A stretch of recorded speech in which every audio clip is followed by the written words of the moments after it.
Jebakan menyenangkan manusia.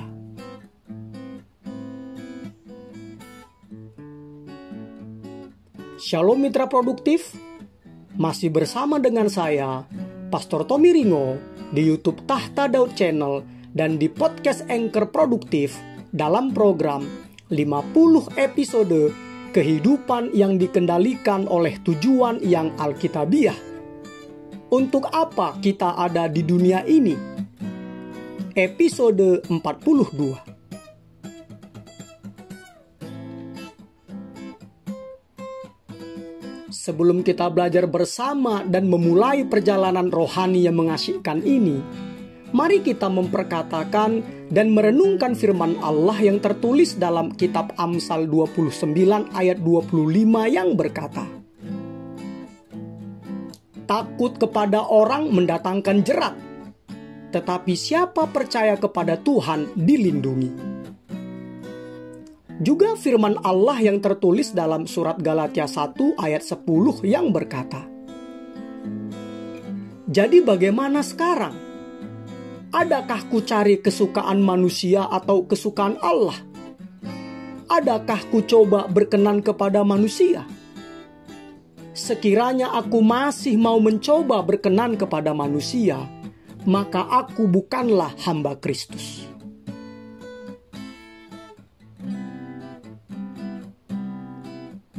Dari ayat-ayat tersebut kita diingatkan bahwa Anda tidak dapat hidup dengan tujuan yang ditetapkan Allah bagi Anda jika Anda masih mencari kesenangan manusia. Memang, karena Allah membentuk kita untuk saling berhubungan dan saling membutuhkan, kita masing-masing mempunyai keinginan untuk dikasihi, punya nilai, dan keinginan untuk dihargai. Kita rindu untuk merasa diterima, disenangi, dan disetujui oleh orang lain. Mitra produktif, tidak ada yang salah dengan keinginan kita untuk diterima, dihargai, disenangi, dan disetujui oleh orang lain. Itu adalah hal yang wajar dan alamiah. Bahkan tanpa peneguhan dari orang lain, kita tidak akan pernah berkembang mencapai potensi maksimal kita. Kita hanya dapat menjadi seperti yang diciptakan Allah dengan bantuan orang lain, karena kita dibentuk untuk saling berhubungan dan saling membutuhkan. Sama seperti keinginan yang baik dan sehat lainnya yang ditaruh Allah dalam hati kita, keinginan untuk diterima atau disetujui orang lain adalah hal baik, namun dapat disalahgunakan, dilecehkan, dan dikacaukan. Itu dapat menjadi suatu obsesi yang mendominasi kehidupan kita dan menjadi suatu ketakutan yang menghancurkan jiwa kita. Mitra produktif, masih mau mencoba menyenangkan manusia adalah sisi lain dari iri hati. Iri hati berkata, "Aku harus seperti dia supaya aku berbahagia." Sedangkan menyenangkan manusia berkata, "Aku harus disukai mereka supaya aku berbahagia." Kedua jebakan ini akan menghalangi kita untuk menjalani kehidupan dengan tujuan untuk kemuliaan Allah.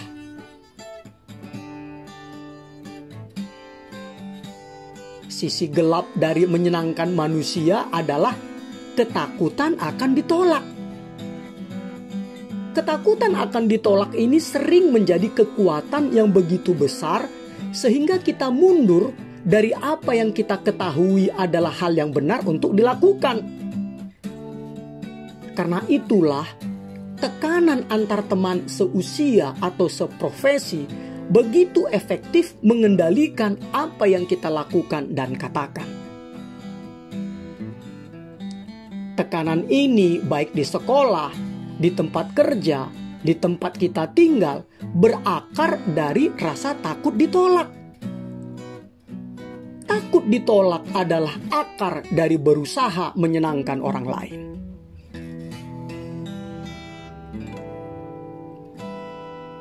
Tentu saja, Alkitab berulang kali memerintahkan kita untuk menghormati perasaan-perasaan orang lain. Makanya firman Allah berkata dalam surat Roma 15 ayat 1. Kita yang kuat wajib menanggung kelemahan orang yang tidak kuat. Dan jangan kita mencari kesenangan kita sendiri. Juga karena firman Allah berkata dalam surat Roma 14 ayat 7. Sebab tidak ada seorang pun di antara kita yang hidup untuk dirinya sendiri, dan tidak ada seorang pun yang mati untuk dirinya sendiri. Tetapi Alkitab juga mengingatkan kita untuk tidak membiarkan rasa takut ditolak menghalangi kita melakukan apa yang kita tahu Allah kehendaki untuk kita lakukan. Firman Allah dalam kitab Amsal 29 ayat 25 terjemahan Today's English Version berkata,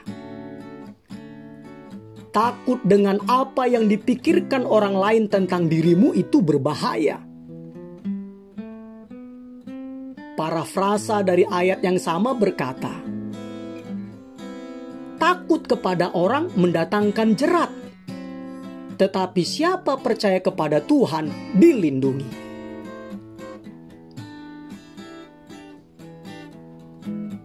Jebakan menyenangkan manusia selalu disertai umpan. Umpan atau peletnya berisi dusta, yaitu kalau aku dapat membuat semua orang menyukaiku, aku akan berbahagia. Tetapi dusta itu hanya akan membuat kita menderita. Kita tidak dapat hidup di bawah tekanan terus-menerus karena khawatir kepada apa yang dipikirkan orang lain tentang kita. Mitra produktif, berikut ini 5 bahaya dari sikap menyenangkan manusia yang membiarkan opini, persetujuan atau penolakan orang banyak menentukan apa yang Anda lakukan dengan kehidupan Anda. 1. Menyenangkan manusia akan menyebabkan Anda kehilangan kehendak Allah untuk kehidupan Anda. Ingatlah, Allah tidak menciptakan Anda untuk menggenapi harapan orang lain.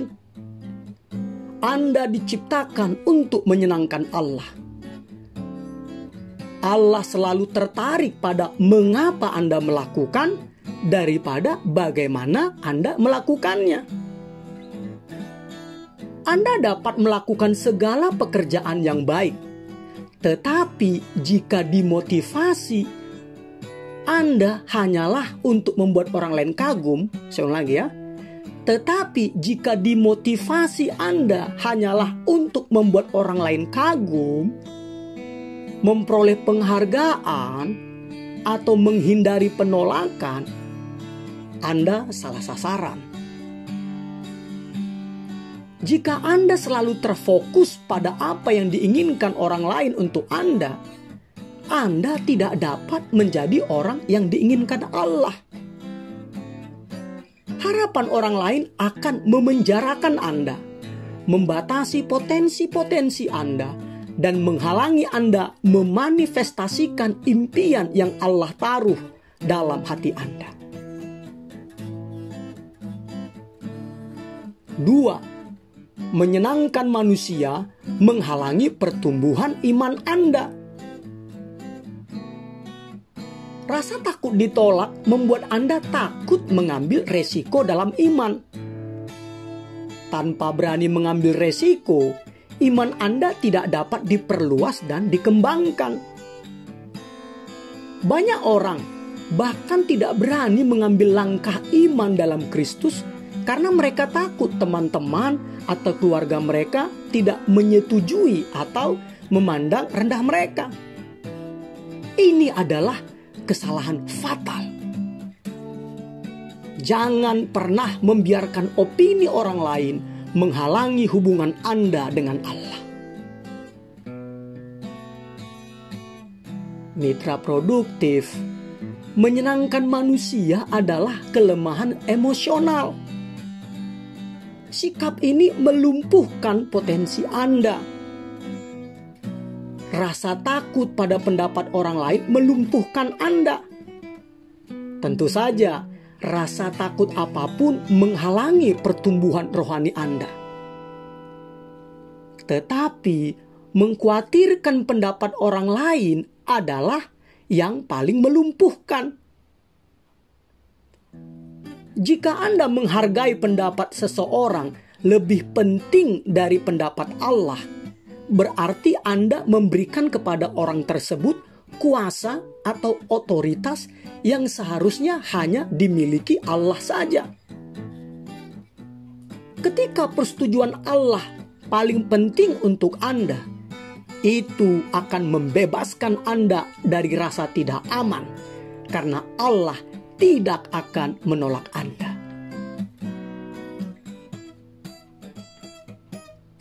3. Menyenangkan manusia menuntun Anda kepada dosa-dosa lainnya. Alkitab penuh dengan contoh-contoh orang yang melakukan kesalahan karena mereka menyerah kepada desakan dan tekanan orang lain.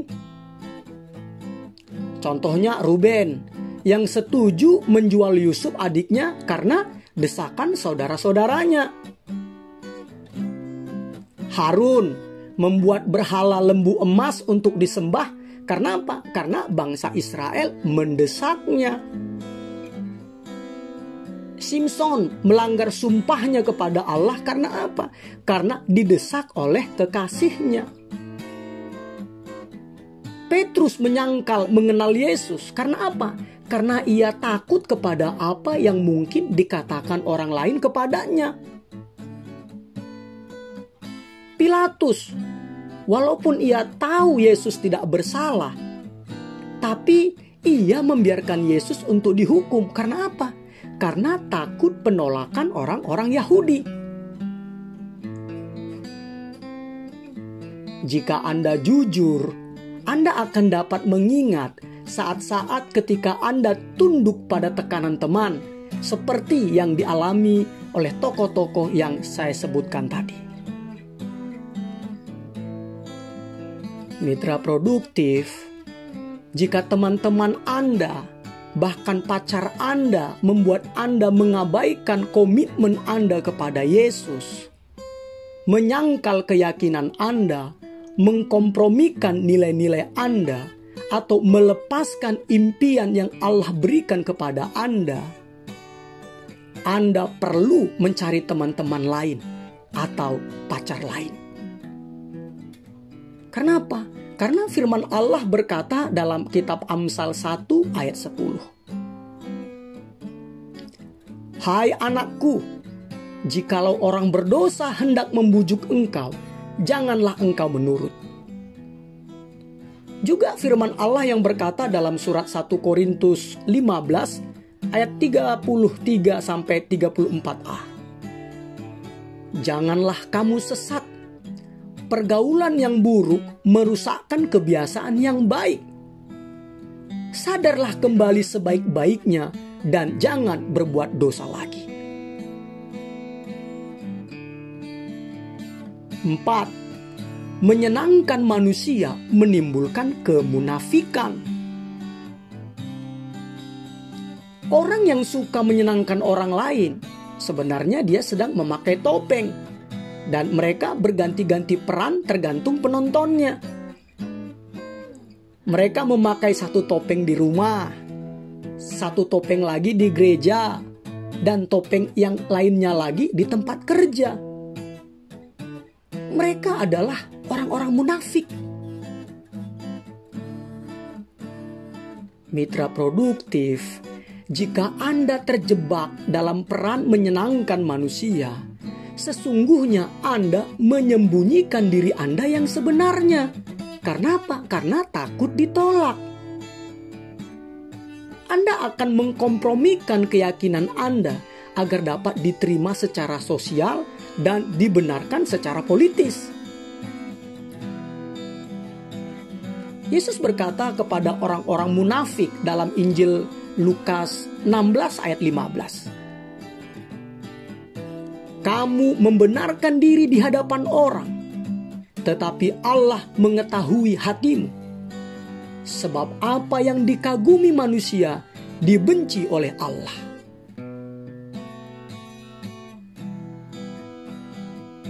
Lima, menyenangkan manusia membungkamkan pesan kehidupan Anda. Sampai Anda bebas dari rasa takut ditolak, Allah tidak dapat memakai Anda dengan cara yang Ia kehendaki. Anda pasti segan atau sungkan berbagi pesan yang penuh kuasa tentang pengalaman Anda bersama Allah kepada orang lain. Kesaksian Anda akan tercekik dan Anda akan kehilangan hak istimewa yang paling besar dalam hidup. Apakah itu? Dipakai Allah untuk mengubah takdir kekal hidup seorang manusia. Selama berabad-abad, iblis telah memakai ketakutan pada penolakan ini untuk membungkam orang-orang percaya. Bahkan selama pelayanan Yesus di bumi, banyak orang yang telah melihat mujizat demi mujizat yang spektakuler yang dilakukan Yesus. Mereka itu Alkitab katakan di dalam Yohanes 7 ayat 13 dikatakan, tetapi tidak seorang pun yang berani berkata terang-terangan tentang dia karena takut terhadap orang-orang Yahudi. Juga dituliskan dalam Injil Yohanes 12 ayat 42 sampai 43. Namun banyak juga di antara pemimpin yang percaya kepadanya. Tetapi oleh karena orang-orang Farisi, mereka tidak mengakuinya berterus terang, supaya mereka jangan dikucilkan. Sebab mereka lebih suka akan kehormatan manusia daripada kehormatan Allah.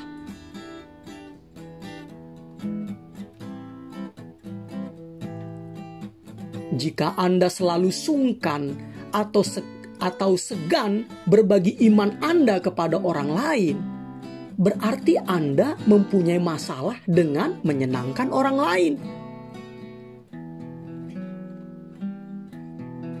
Mitra produktif, bagaimana membebaskan diri Anda dari jebakan menyenangkan manusia? Adakah formula untuk mengobati kecanduan untuk mendapatkan persetujuan orang lain? Bagaimanakah caranya keluar dari penjara menyenangkan manusia? Karena penjara itu adalah penjara mental, bukan fisik. Solusinya adalah mengubah cara berpikir kita. Istilah Alkitab untuk pergeseran mental ini adalah pertobatan. Surat Roma 12 ayat 2 berkata, janganlah kamu menjadi serupa dengan dunia ini, tetapi berubahlah oleh pembaharuan budimu. Jadi, apakah yang dipakai Allah untuk mengubah pikiran kita? Jawabannya adalah kebenaran. Kebohongan budaya membentuk kita. Tetapi kebenaran kekal mengubahkan kita. Haleluya. Yesus berkata di dalam Injil Yohanes 8 ayat 32. Dan kamu akan mengetahui kebenaran, dan kebenaran itu akan memerdekakan kamu.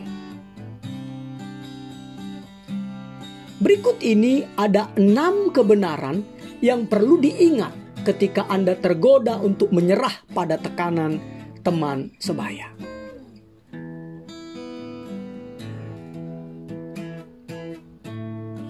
Pertama, ingatlah bahwa Allah pun tidak dapat menyenangkan semua orang. Pada hari-hari tertentu, para petani berdoa meminta hujan. Sedangkan di hari yang sama, anak-anak berdoa untuk hari yang cerah. Itu contohnya ya. Apalagi pada hari-hari lain ada orang berdoa meminta salju. Tetapi pada hari yang sama juga ada orang-orang meminta supaya tidak ada salju. Tuhan tidak dapat menyenangkan semua orang. Tidak mungkin membuat semua orang senang di saat yang bersamaan. Bahkan seandainya Anda dapat membuat semua orang menyukai Anda, itu bukanlah ide yang baik. Itu berarti bahwa Anda tidak memiliki keyakinan yang benar-benar Anda percayai. Dan itu juga membuktikan bahwa Anda adalah orang yang tidak mempunyai prinsip untuk dipertahankan. Yesus berkata dalam Injil Lukas 6 ayat 26a. Celakalah kamu jika semua orang memuji kamu.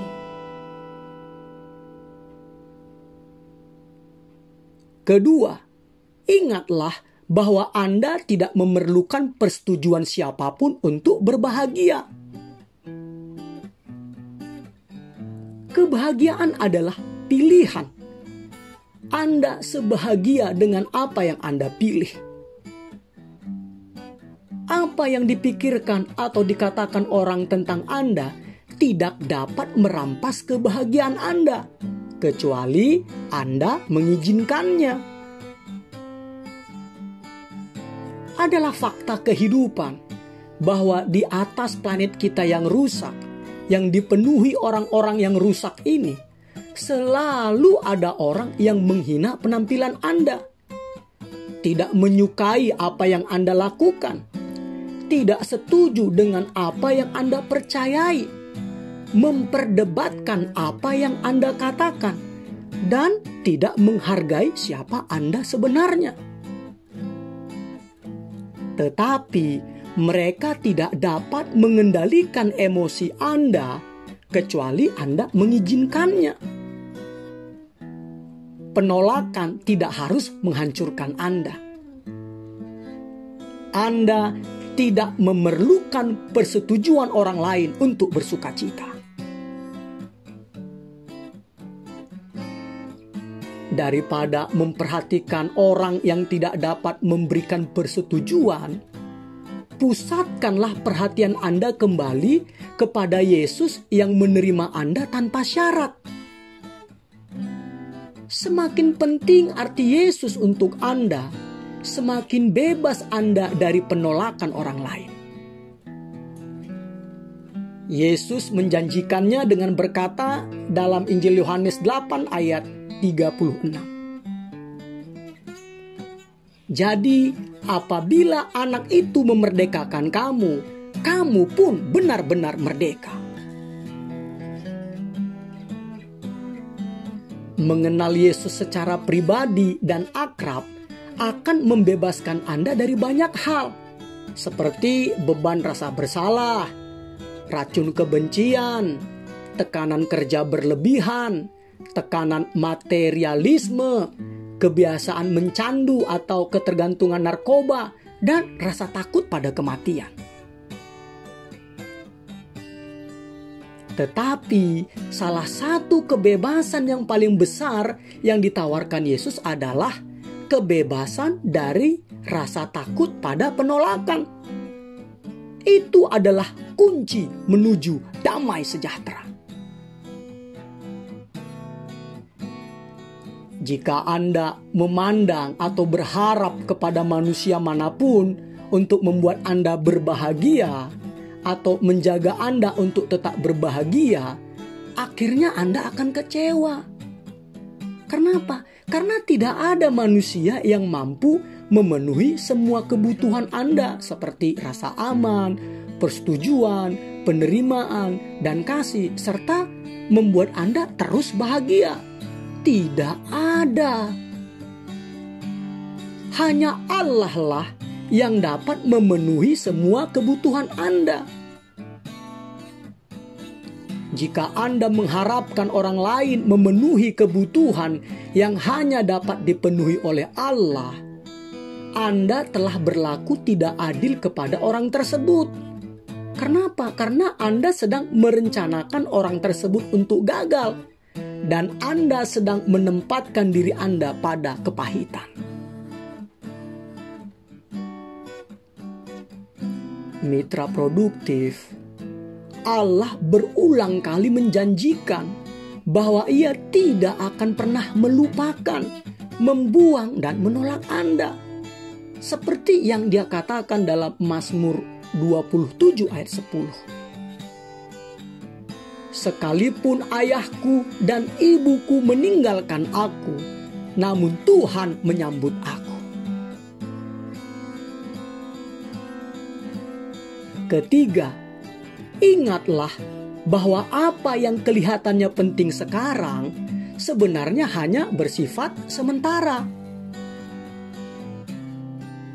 Dalam terang kekekalan, apa yang orang lain pikirkan tentang Anda sekarang, ini tidak akan penting sama sekali di masa depan. Bahkan itu tidak akan penting sama sekali dalam beberapa tahun lagi. Segala sesuatu di sekitar kita sekarang menunjukkan bahwa kekayaan, sukses, dan popularitas akan membuat kita mendapatkan penerimaan dari orang lain. Tetapi fakta kebenarannya adalah tidak ada dari nilai-nilai itu yang akan berlangsung lama. Semuanya hanya bersifat sementara. Seperti yang firman Allah katakan dalam surat 1 Yohanes 2 ayat 17. Dan dunia ini sedang lenyap dengan keinginannya. Tetapi orang yang melakukan kehendak Allah tetap hidup selama-lamanya. Keempat, ingatlah bahwa Anda hanya perlu menyenangkan satu pribadi. Jika yang Anda lakukan untuk menyenangkan Allah, itu selalu adalah hal yang benar untuk dilakukan dan Anda tidak perlu khawatir tentang reaksi orang lain.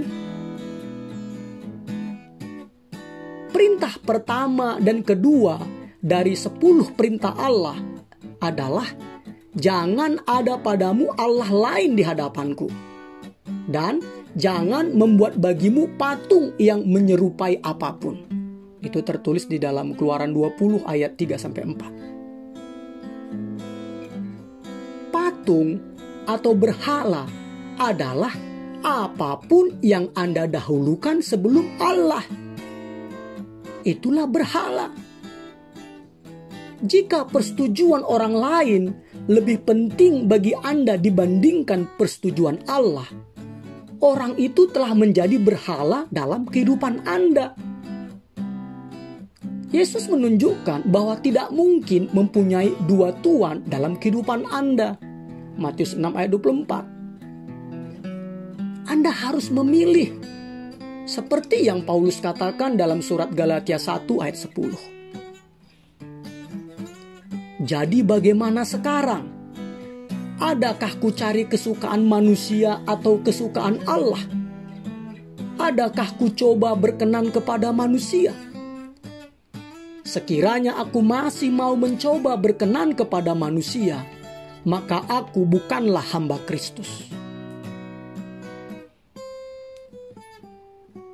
Kebenaran ini, yaitu menyenangkan Allah saja, adalah kunci yang penting untuk menolak menjadi korban manipulasi opini orang lain.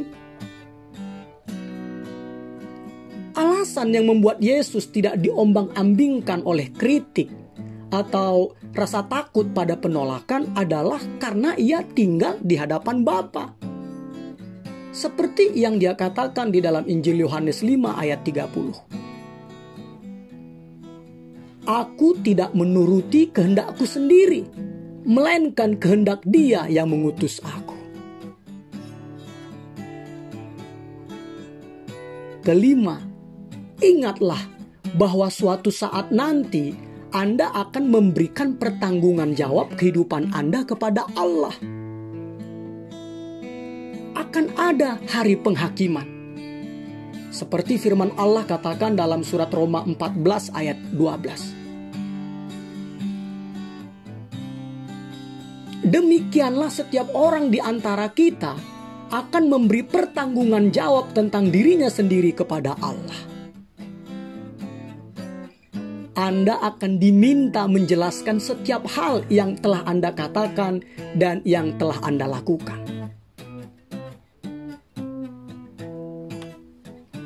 Pada saat-saat ketika Anda tergoda untuk mengkompromikan kebenaran, mengkompromikan keyakinan, bahkan menyangkal iman Anda, ingatlah bahwa Yesus tidak menyangkal Anda.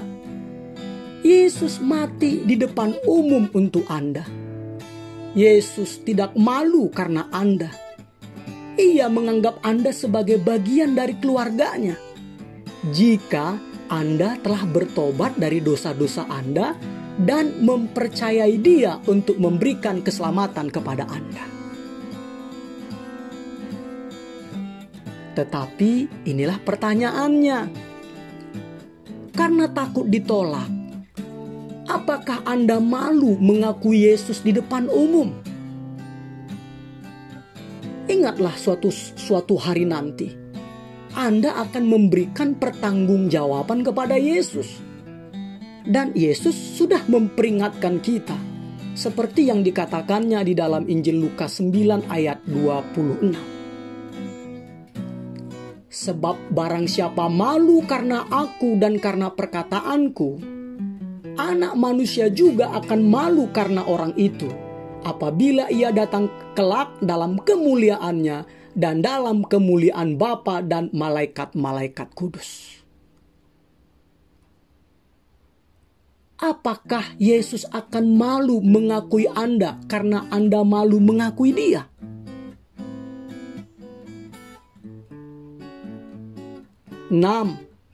Ingatlah bahwa Allah membentuk Anda untuk menjadi Anda, bukan orang lain.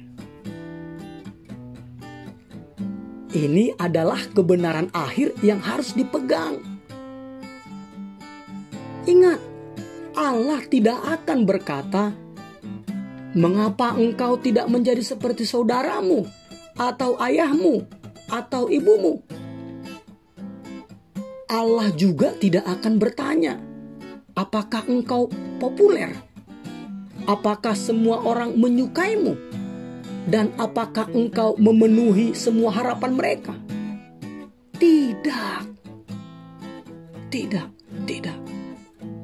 Tetapi Allah akan berkata, "Apakah engkau menggenapi tujuanku menciptakanmu?"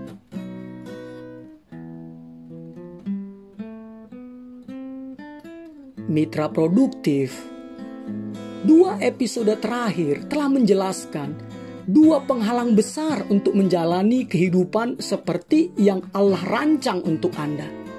Yaitu yang pertama, menjadi seperti orang lain. Ini lahir dari iri hati. Dan ingin disukai orang dan ingin disukai orang lain. Ini berarti menyenangkan manusia. Lahir dari menyenangkan manusia. Kedua jebakan ini halus. Tetapi keduanya mengalihkan perhatian dan membelokkan jutaan orang dari tujuan yang telah ditetapkan Allah untuk mereka genapi.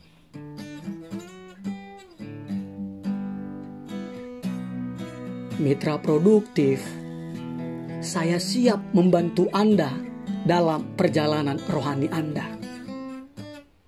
Saya berdoa supaya Anda mulai mengalami semua yang telah disediakan Allah untuk Anda. Seperti firman Allah katakan dalam surat 1 Korintus 2 ayat 9. Apa yang tidak pernah dilihat oleh mata dan tidak pernah didengar oleh telinga dan yang tidak pernah timbul di dalam hati manusia, semua yang disediakan Allah untuk mereka yang mengasihi Dia. Kiranya kebenaran ini memenuhi hati dan pikiran. Haleluya.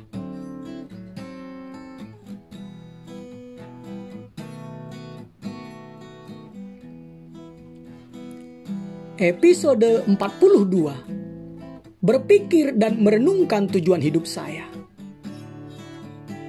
Nilai-nilai atau prinsip-prinsip yang harus dipikirkan dan direnungkan.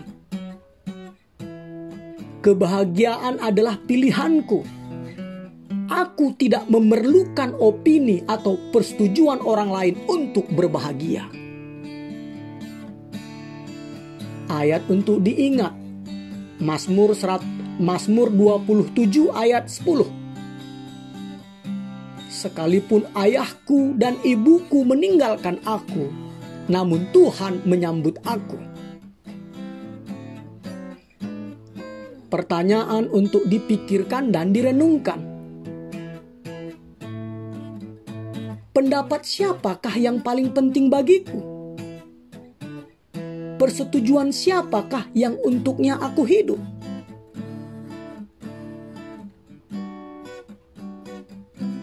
Immanuel, Allah menyertai kita mitra produktif.